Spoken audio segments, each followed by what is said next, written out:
Hello, everyone. Welcome to our second session of our Ocean and Society launch webinar series.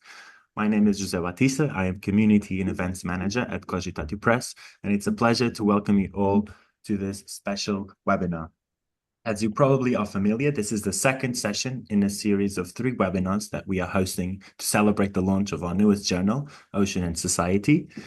Yesterday, we had a lovely discussion on our first thematic issue, which is already published and available for your reading pleasure in the Ocean and Society website on success cases in implementing SDG 14. And today, welcome to this session on an issue that's going to be published very soon, late next month, late November, titled Maritime Justice, Socio-Legal Perspectives on Order Making at Sea. Before we kick this off, I'll give a little structure overview of how the webinar is going to go. So we're going to start with an introduction and a contextualization of the issue by academic editor Jessica Larsen.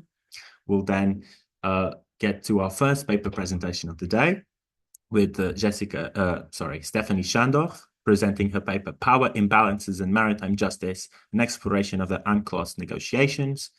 Onwards, we'll move on to Mauro Boelens, who will present his paper, The Maritime Smuggling Project, Challenges Within Collaborative Maritime Policing in the Netherlands. And last but not least, we're going to have some discussant comments by Mr. Simon Church, Special Advisor to the co-chairs of the Gulf of Guinea Maritime Collaboration Forum and Shared Awareness and Deconfliction.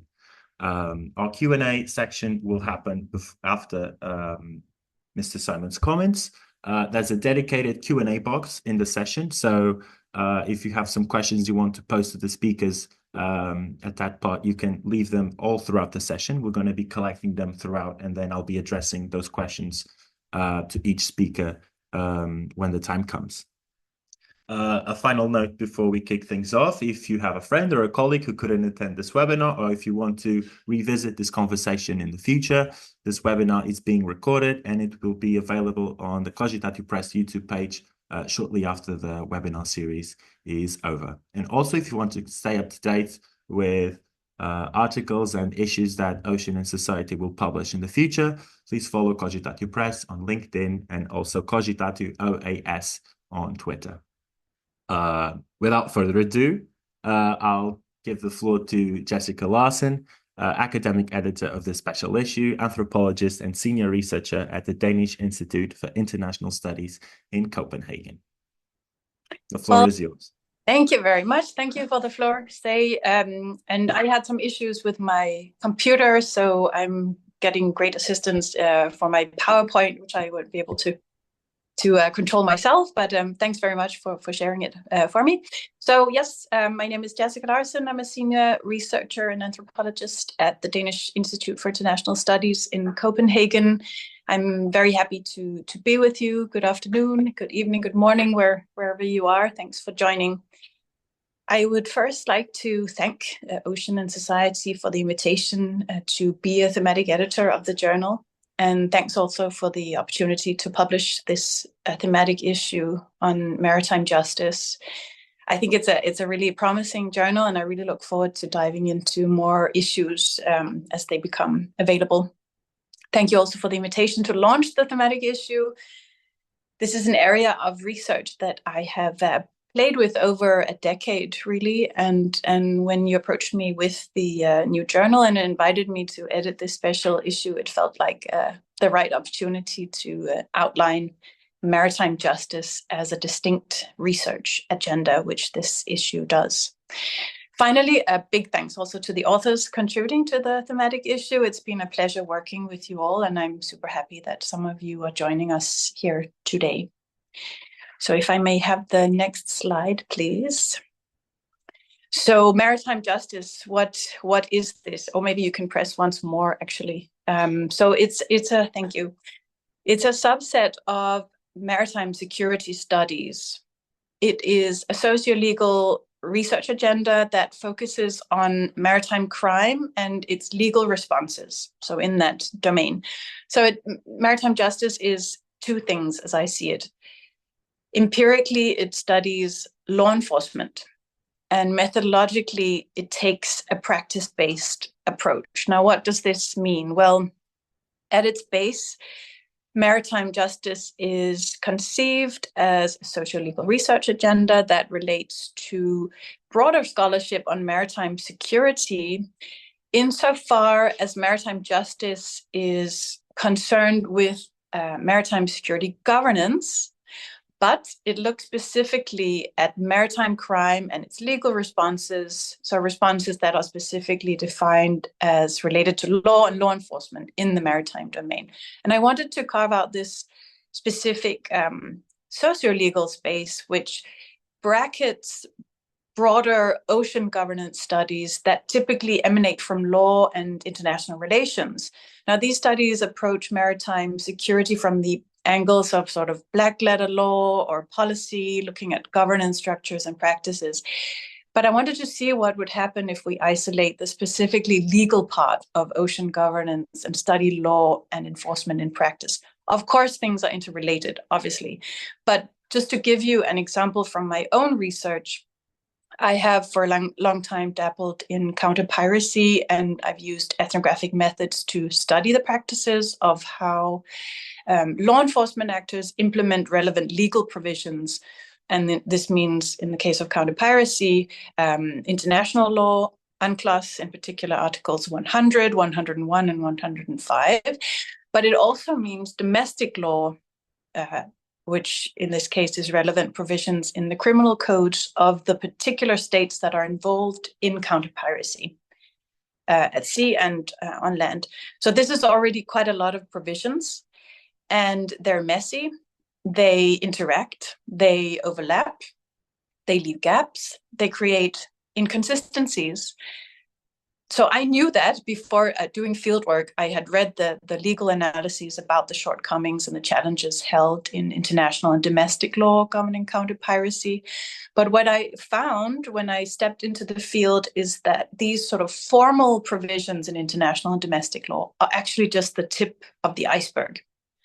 So when I looked at what law enforcement actually did, and when I asked them about what they actually did and which legal texts that governed what they did when they did counter-piracy, a wealth of new legal texts and norms emanated. I want to say they didn't emanate, they proliferated.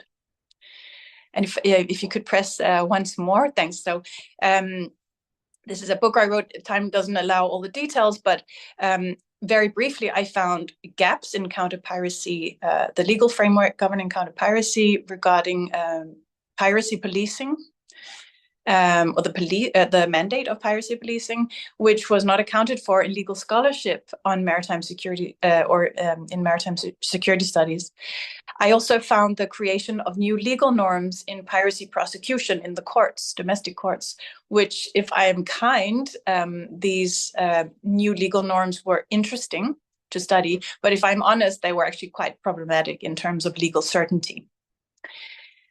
The perspectives in this type of research obviously have policy value, but certainly also impact scholarship in terms of questions about how law plays a role in international security governance and how this can help us push our conceptual thinking. It doesn't change the interpretations of what is law and what is just from a legal standpoint, but it does complicate the picture immensely if we want to understand the challenges that are held in maritime law enforcement operations and what can and should be done about it. So with this experience in mind, from my own work, I found that maritime security studies really needed a dedicated space to explore the particularly legal aspects of ocean governance from a socio-legal perspective. And with just one important note here, when I say socio-legal, I'm not excluding international relations and legal scholarship.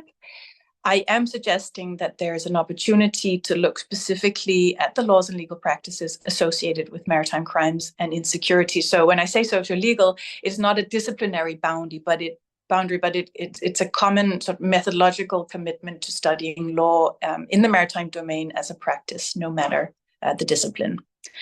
And so finally, to the contributions in the thematic issue, they span a wide array of topics, even when delineating only the study of maritime security law enforcement, as I've just been explaining.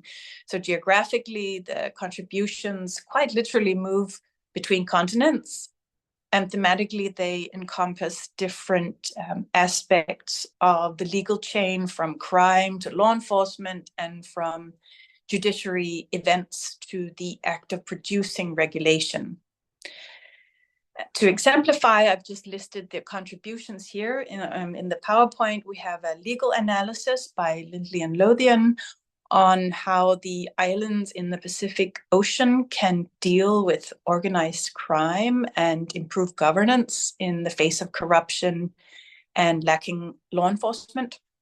In another contribution, we visit the ports of in the Netherlands, in Boelens, Eski, and the Rijk's criminological analysis of how an innovating policing project deals with maritime smuggling of drugs, and we'll hear more about that later today. We also sit in a Kenyan courtroom with Vandenberg, Cook, and Kilpatrick to learn now from a sociological perspective how fear plays a role in the prosecution of Somali piracy. We're taken back in time with Schandorf in an historical analysis of the power imbalances shifting between so-called developed and developing states in the international negotiations on the UN Convention on the Law of the Sea, and we'll also hear about that in just a moment.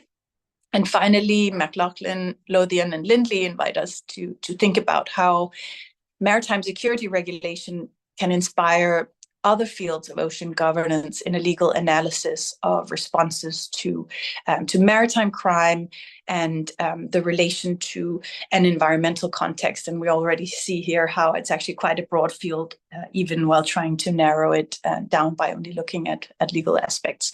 So in that way, the contributions really show the possibility of disciplinary breadth and also the variation in analytical scope from the details of what evidence is presented in piracy court to global inequalities in international relations. So quite broad. And again, what unites the contributions is their commitment to study the everyday law enforcement actions, the legal practices that make up the field of maritime security governance. And with that, also the ability to disentangle its meanings and effects, which is so vital to both scholarship and policy environments. So I definitely see the potential, even more so after editing this rich collection of papers. And I hope this is just the beginning of the conversation and that others would be interested in entertaining this area of research. Thematic and yeah, well, we can speak more about maybe other avenues. I have some ideas in mind, but I think at this point I will just thank you for your attention and leave the floor to some of the authors in the thematic issue. So thank you.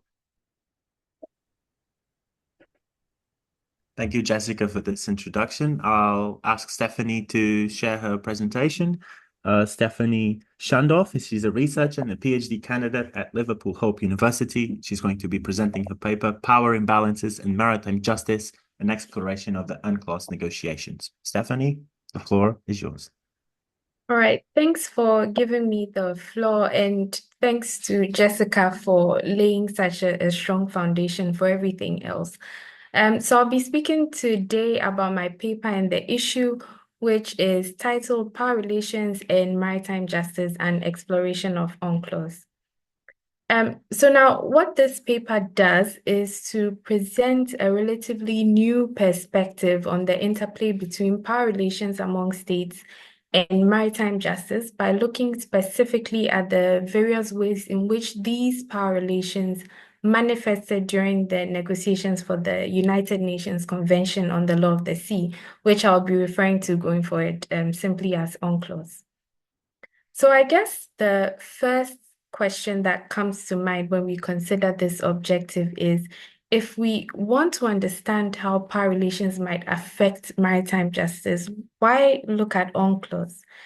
A number of reasons. When the convention was first adopted in 1982, the president of the conference described it as a constitution for the oceans. And that description has endured because the convention forms the critical set of rules that we find at the center of the global maritime order.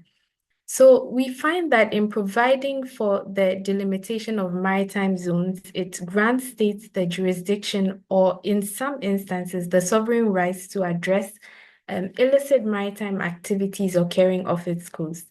And beyond national jurisdiction, the regime of flag state jurisdiction that UNCLOS establishes lays the foundation for addressing maritime criminality.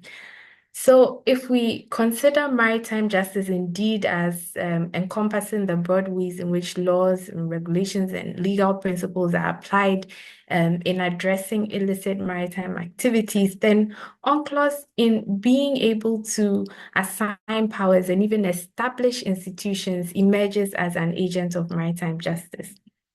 And if we have this understanding of UNCLOS, then we have at least one way of exploring the relationship between power and maritime justice. We can simply look at how power relations between states shaped the formation of arguably one of the most central agents of maritime justice, by identifying how power relations during UNCLOS negotiations shaped the resulting provisions of the convention. So my focus was on three aspects of the negotiations. The rules of procedure, because those rules definitely shaped how decisions could be made, which was crucial to the resulting provisions. And then negotiations on territorial or sovereignty limits and negotiations on governance of the areas beyond national jurisdiction. Because again, together, these established the rights and responsibilities of states, both in areas within and beyond national jurisdiction. And this forms a critical aspect of maritime regulation and enforcement.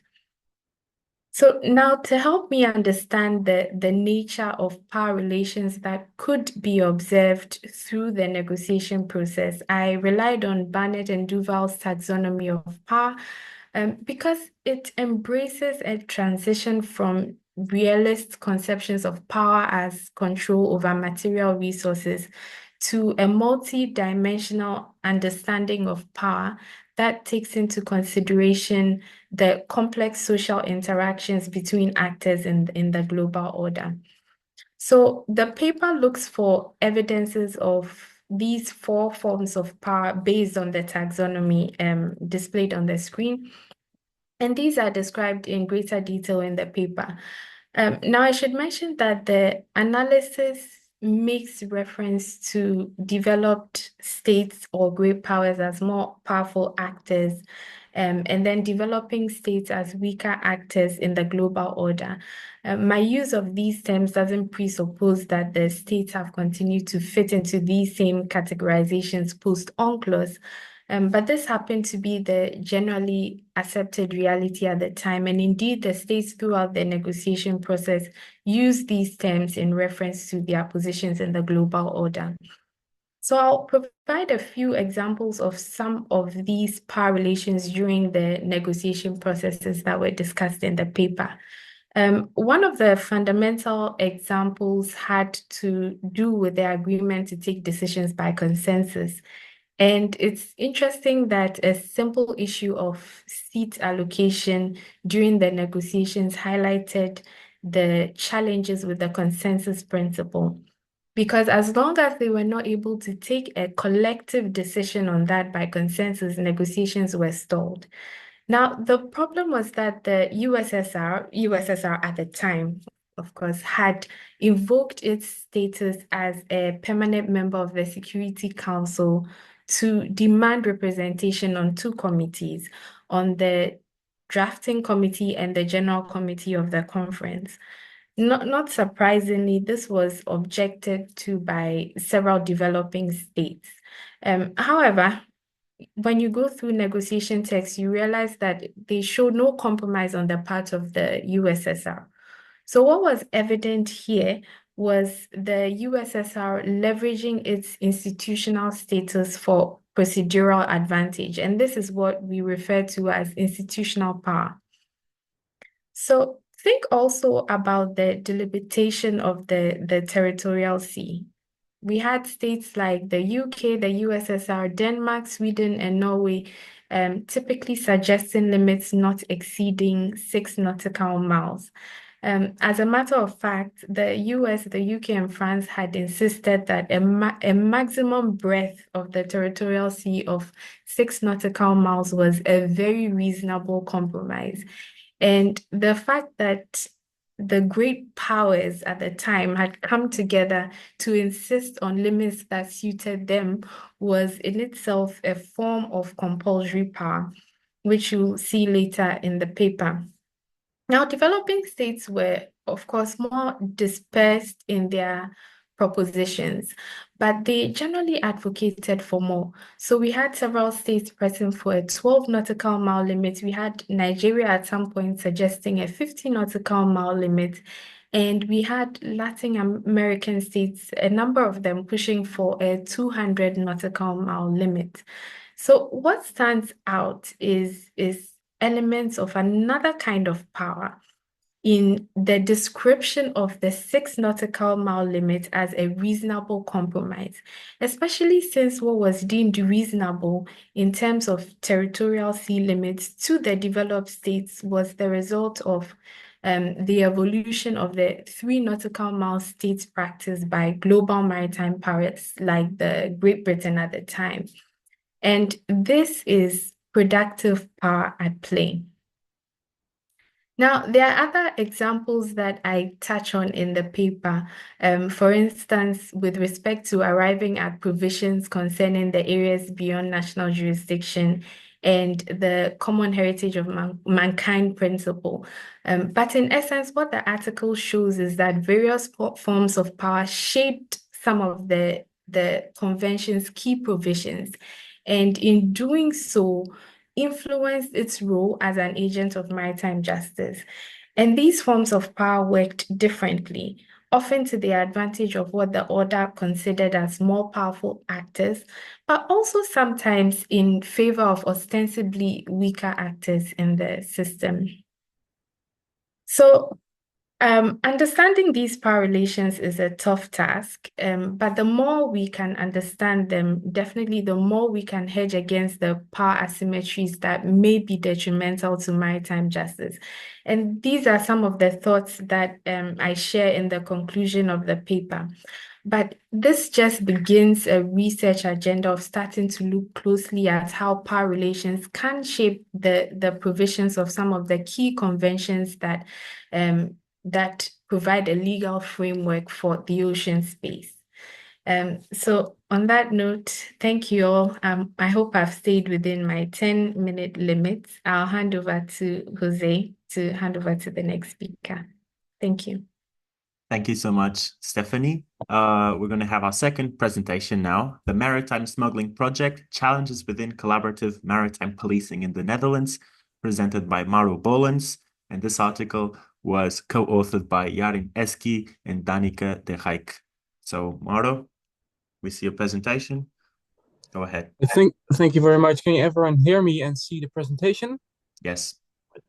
Welcome to this presentation on the Maritime Smuggling Project. My name is Mauro Boelens. I'm an independent researcher and consultant, and I work together with the VU University in Amsterdam.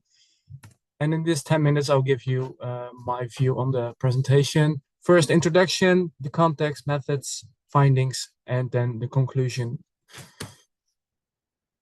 So this background, Netherlands is one of the 2 largest cocaine importing nations for the European markets. It confiscated 60,000 kilos of cocaine last year, and this year it will be likely to be more.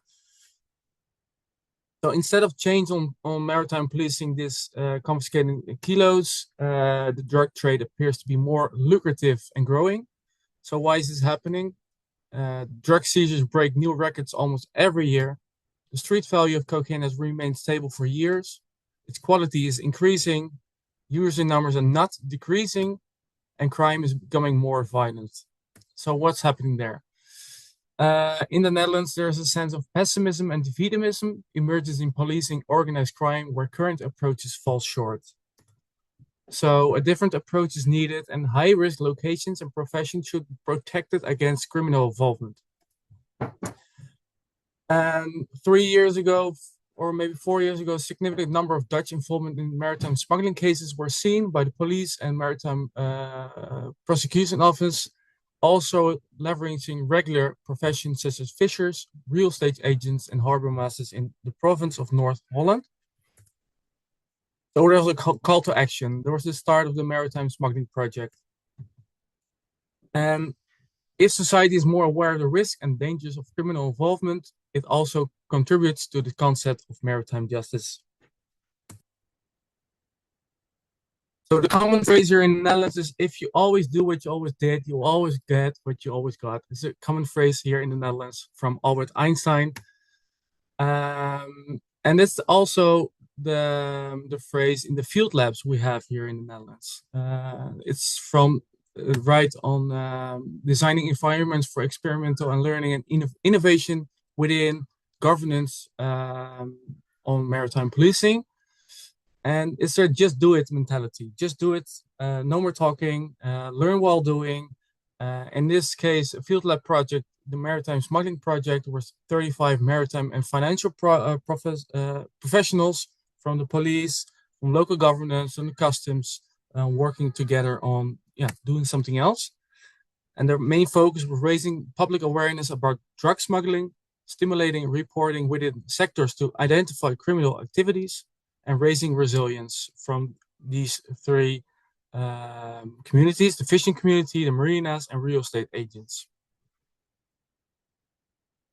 The methods we used, we did literature, we did interviews, we were fly on the wall, but it was in Corona period, so it was like a digital fly on the wall. We observed like in weekly meetings, arranged events and brainstormings.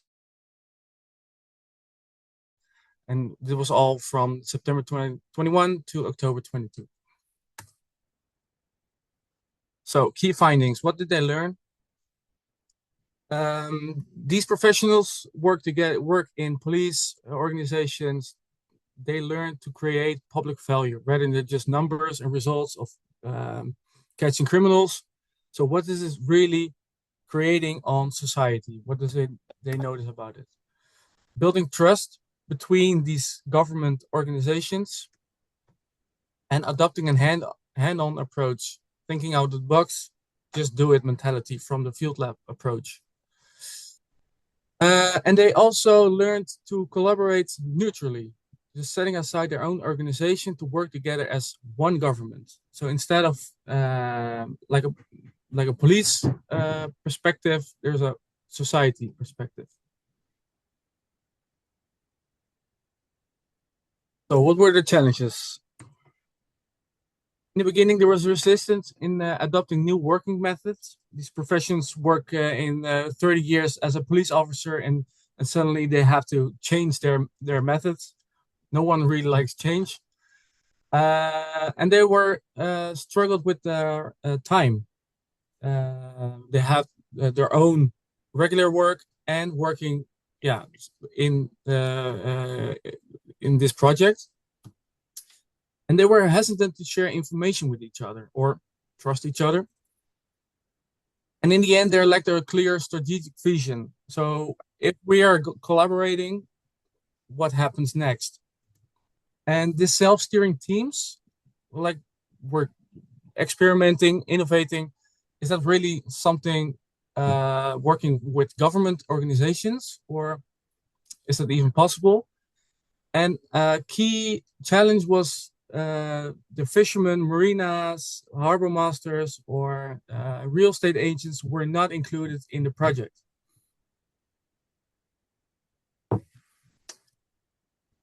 It's a drop in the bucket in policing. There was a lot of skepticism when the project ends. Okay, what's going to happen next? And does it has a real impact on building relationships on criminals or the community? Is it making the society safer as it is? And focusing on preventative actions is not enough to disrupt the drugs market.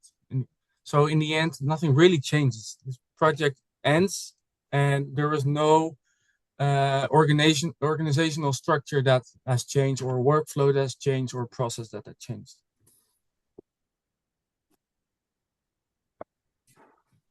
So when will we collectively take that significant leap forward? To conclude,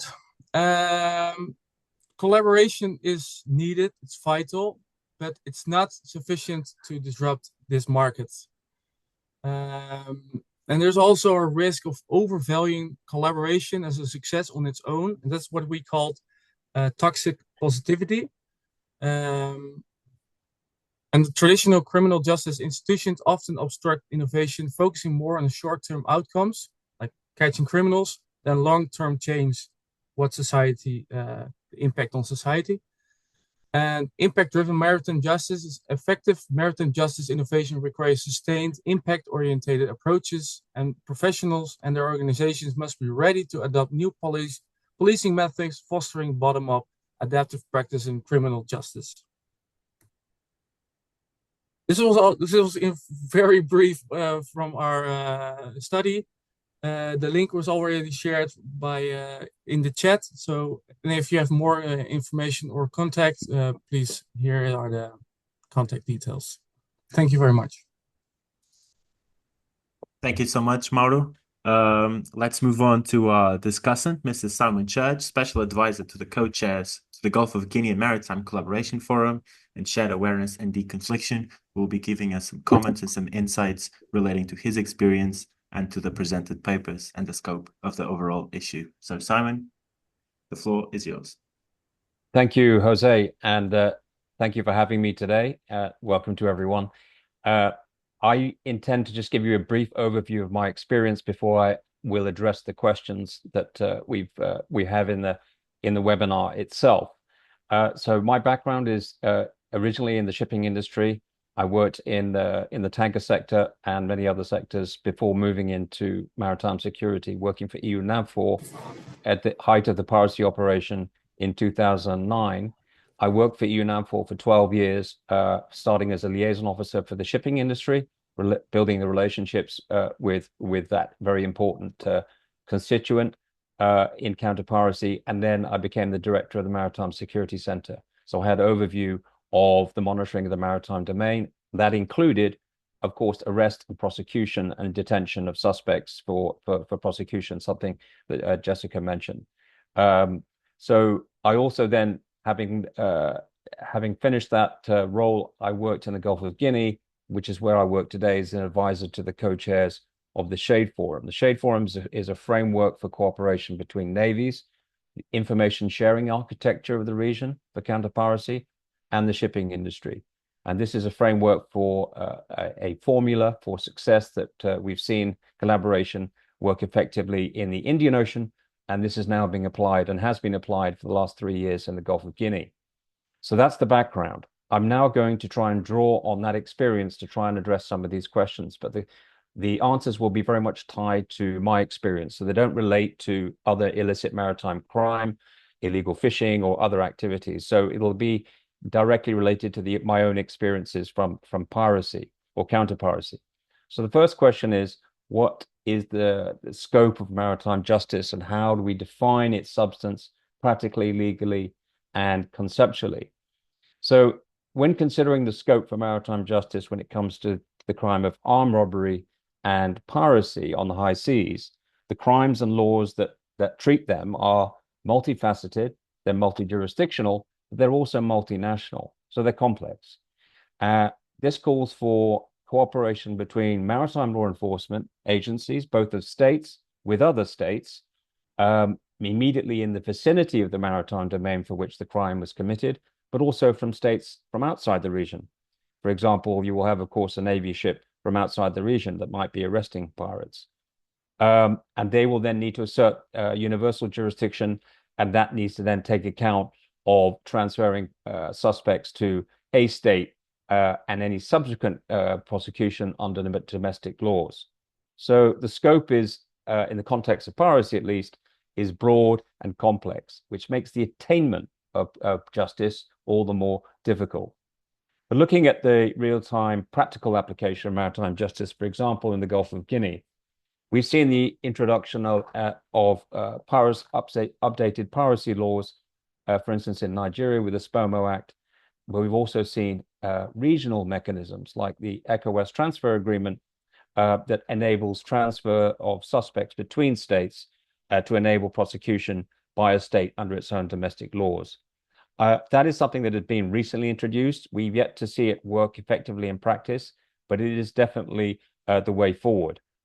In Somalia, transfer agreements between navies, as it was in the case of UNAVFOR, were quite common. In fact, UNAVFOR had transfer agreements between itself and the states of Kenya, Mauritius, and the Seychelles, in which pirates were transferred, tried, prosecuted, and convicted in those domestic courts. So what does this mean? Well, all of this means that a supply chain for the chain of custody of both evidence and suspects in a multi-jurisdictional environment is less likely to achieve outcome or justice or to secure justice. But that doesn't mean we shouldn't try. It's just to illustrate the complexity of it and the resources that are needed to ensure that it succeeds. So that's the first question. Moving on to the second one, which I think is actually more interesting, which is how do the distinct features of maritime justice relate to land, socially, politically, and culturally? So I had a long think about this question because I actually think it is very prevalent when it comes to piracy and the coastal communities from which criminal actors are emanating. So when I thought about this question, I thought the first thing that came to mind is justice for who?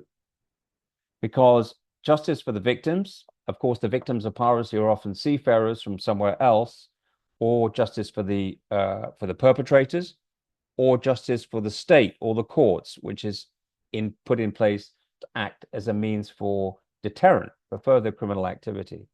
So how does that look different for each of those? Is a question that sprung to mind. And the reason that I raise this question is that the unique qualities of maritime crime that make its laws and policies for prosecution so very different from criminality, for example, in a community whose peoples for which the laws are made. I mean, take the victims of maritime piracy as an example. The seafarers are often from a state from somewhere else in a different part of the world. And so they're very different and in a very different place to where the criminal actors reside. So the conclusion is that the more removed the link or connectivity that there is from a community from which these crimes are taking place, the less incentive there is to address the underlying causes. In my time at UNAVFOR, I was witness to countless number of programs put in place to encourage young men to avoid falling into criminal gangs, programs to offer economic opportunity for jobs in impoverished areas of coastal communities.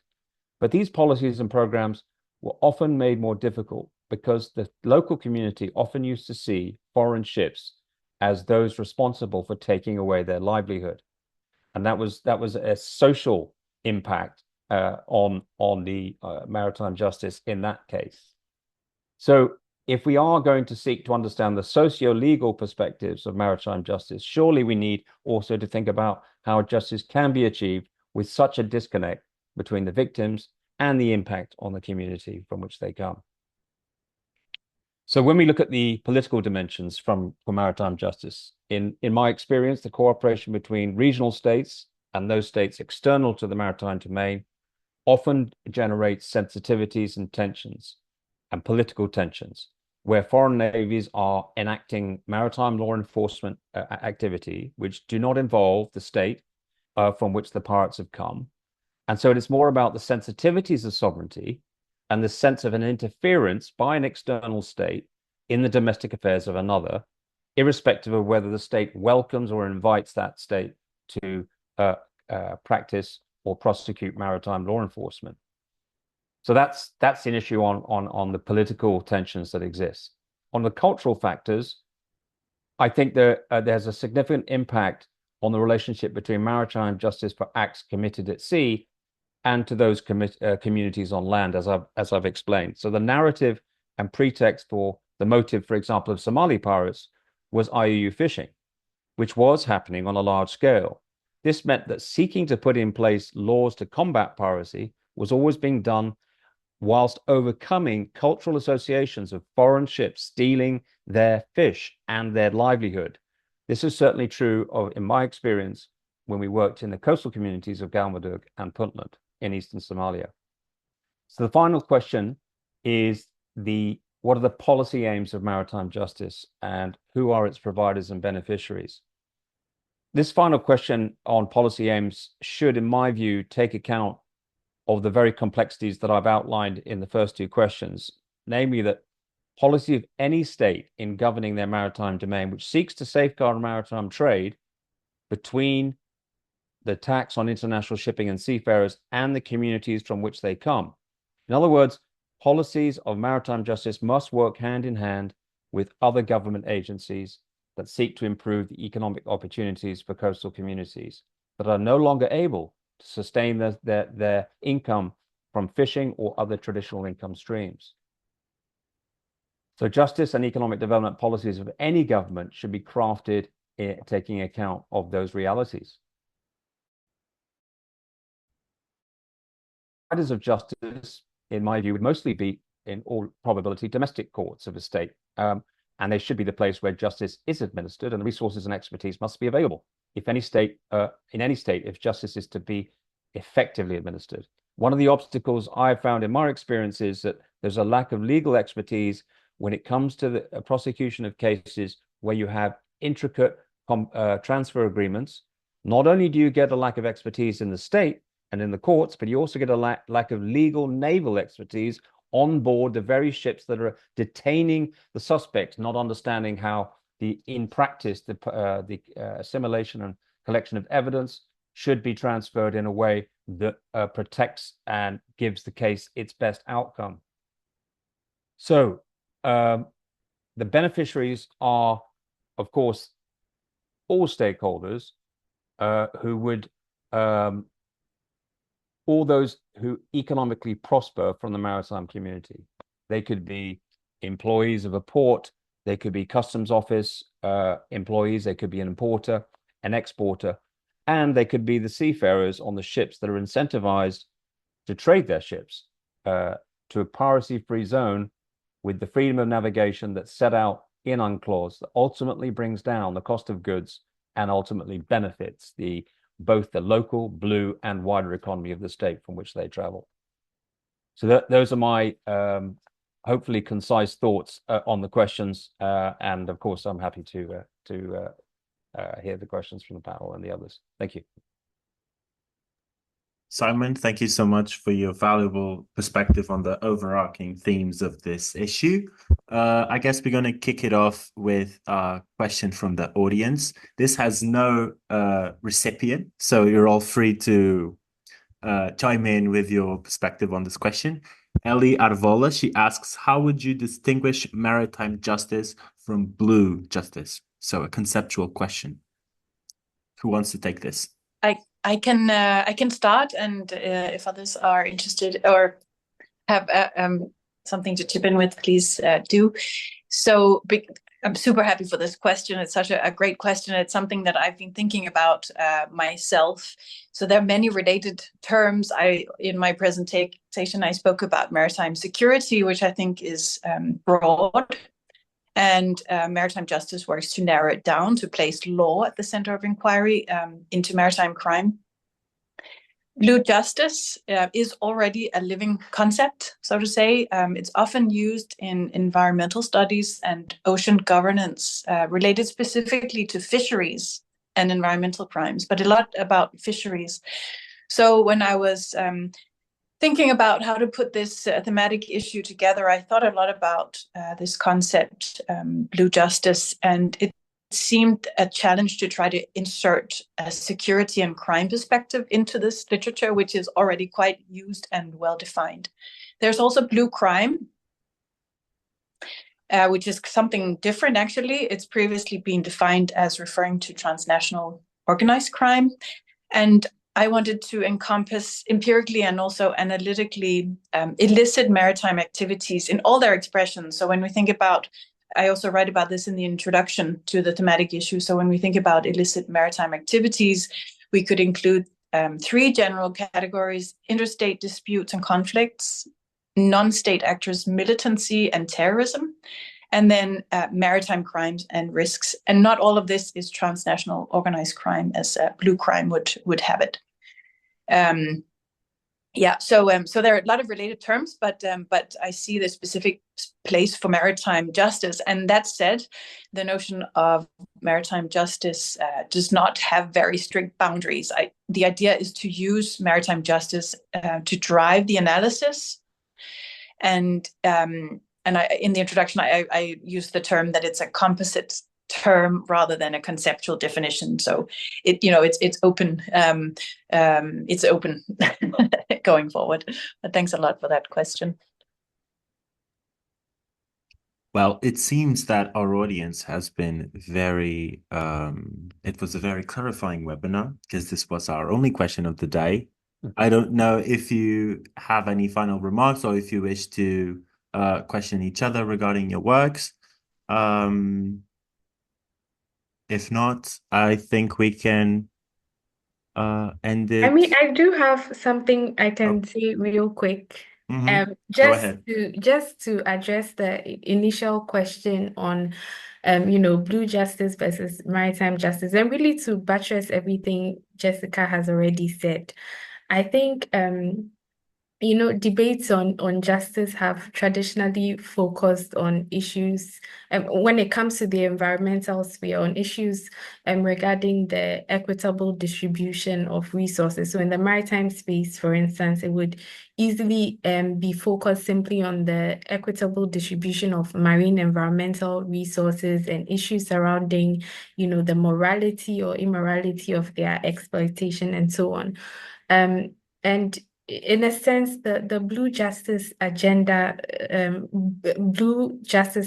toes that line to some extent. It's more or less like a bluing of existing environmental and social justice concepts, which is a good thing. But then it doesn't hurt to broaden the scope and then to begin to look at how we can understand justice from legal perspective. So I think that is what this notion of maritime justice brings to the table, because then we are able to break free from the limits of social environmental justice frameworks to look at more broader issues that might surround the legal frameworks we have governing the ocean space and how they, at the end of the day, address illicit maritime activities. So just an add-on to what Jessica has already said. Thank you, Stephanie. It seems like if there are no other comments from either the audience or the speakers, I'll go ahead and thank everyone who attended this webinar. Thank you for all the speakers for accepting our invite and joining us, celebrating Cogitatio Press's newest journal, Ocean and Society. Tomorrow we'll have our last session of our webinar series on gender equality in blue growth and in the maritime sector. It's going to be at the same time, 3 p.m. CET. I'll remind you this webinar is being recorded and it will be available on the Cogitatio Press YouTube channel, Cogitatio OAS on Twitter as well, if you want to follow the articles that we're going to be published soon. For example, Stephanie's article is not yet available, but will be very soon. So if you want to stick around for that, please follow us on our social media. And again, thank you so much for attending, and I hope to see you tomorrow in our final webinar. Thank you so much. Thank you. Thank you. Bye.